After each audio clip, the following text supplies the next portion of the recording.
সব কিছুই বিক্রি হয়। বিক্রি হয় বিবেক, মূল্যবোধ, আদর্শ। বিক্রি হয় ভালোবাসা, আস্থা, বিশ্বাস। বিক্রি হয় কৃতজ্ঞতা, মনুষ্যত্ব, মানবিকতা। বিক্রি হয় চাকরি, স্বাস্থ্য ব্যবস্থা, নারীর সম্মান। বিক্রি হয় আইনজীবী, আইন ব্যবস্থা। টাকা দিয়ে কেনা হয় দুর্নীতি আর দুর্নীতিগ্রস্ত মানুষদের। সমাজের ভারসাম্য নষ্ট করে এরাই সমাজকে বিপথে চালিত করে। তবু এরা সমাজের গণ্যমান্য বুদ্ধিজীবী। আসলে এরা বোঝে না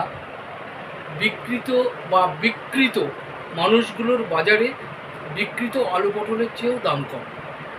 আচ্ছা দাদা, আপনি এই কবিতাটা সমাজকে দেখেই তো লিখেছেন, কিন্তু আপনার এরকম মনে হলো কেন?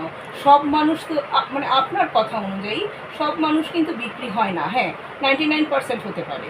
হ্যাঁ, তারপরে কিছুটা লেখা আছে, সেটা আমি আর পড়লাম না। এরা ঘৃণিত সমাজের ব্যাধি।